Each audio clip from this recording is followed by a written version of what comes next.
The one other concern with, anti-material rifle, armor-piercing marked men, even after your DR is being, 85, is that even with really good armor, you could have something like in the Deathclaw Promontory, where you have a ton of Deathclaws attacking you at once, and your 85 DR isn't going to help you, because let's say you have 85 DR and their attack, let's say it was calculated before the very hard multiplier, what the damage would be.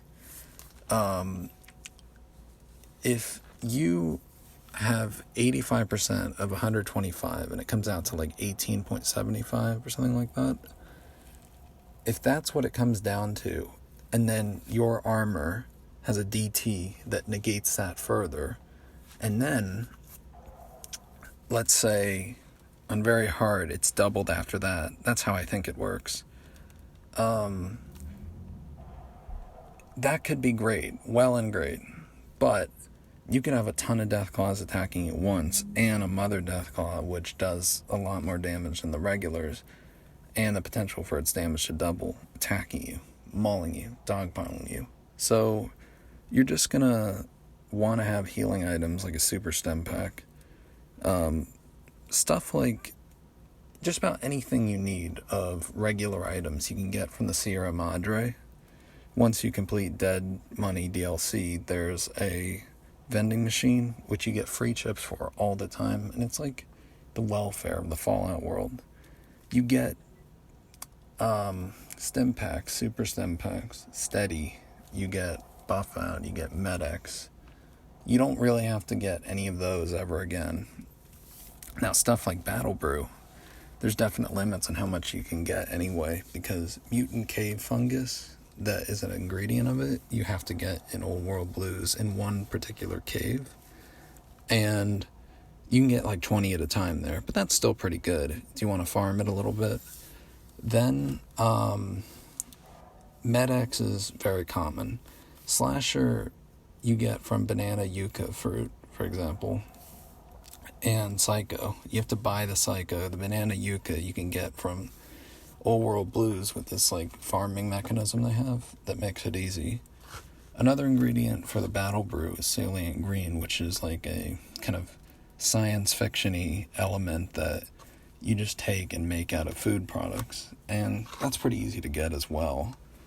But the limiting factor there is vodka, and you can't get much vodka unless you go to like the bars. There's one instance in Dead Money where you could have gotten it, but in my case, I don't know how much.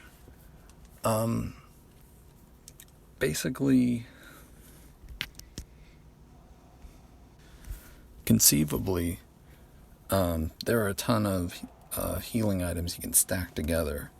That's one of the powers of this game, and it's kind of crazy that whereas other games emphasize like the meta being having tank tier armor, like mobile tank armor that is hardened power armor or Enclave APA, this game pretty much takes a dump on the old guard of the powers that dominated New California. Like Brotherhood of Steel and Fallout 1 were the only main power besides maybe the hub, and Fallout 2, the Enclave was the big boogeyman that was threatening the world. The NCR, they don't wear much armor, and they run by attrition. They're in a tough campaign. Caesar's Legion wears like sporting goods, so the whole game seems to emphasize this like badass, like I don't wear armor and I just take drugs aspect to it. Very Mad Max of them. Well done. But you can get a lot of different healing items, and you can combine them together. Some are more practical than others. Like I took a perk, Them's Good Eatin' is what it's called, and almost every single living creature will provide you with blood sausage or thin red paste. You can refine these into more powerful versions, but even the basic versions have decent healing rates, and Rad Child will have a good healing rate. There is a school of thought that some people have proposed where you can take a perk or a trait called Logan's Loophole, which stops your level at 30, but For maximization, this is not what you want. Because you don't get access to level 50 perks that make your character so powerful. No. Because with Chemist, perks like that, and some other special perks, like one that increases your turbo length, I think called Day Tripper or something like that, you get long enough to last you for an encounter. And then after you do an encounter, you might travel with fast travel, and it's done. You lose all the effects of a given item. You have to use more.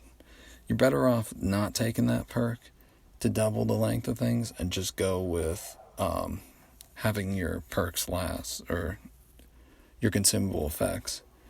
And the crux of all this is that even if, only in a case where you're carrying an absurd number of consumables can you be truly safe.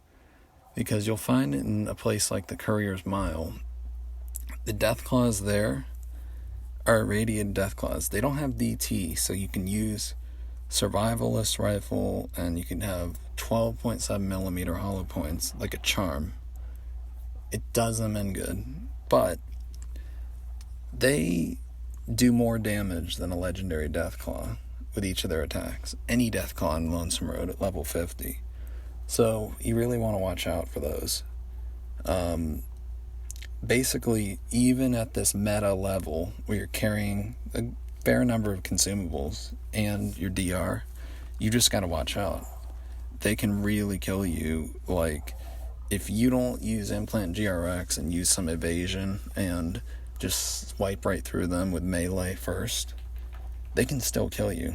And not much is going to change that, because it is actually good balance when you can make a character that's incredibly overpowered but still have endgame characters that make you fear. Without consumables, the game's still, at the higher echelons, very much a sudden death match between you being incredibly dangerous and the enemy squishy, and the same going for you.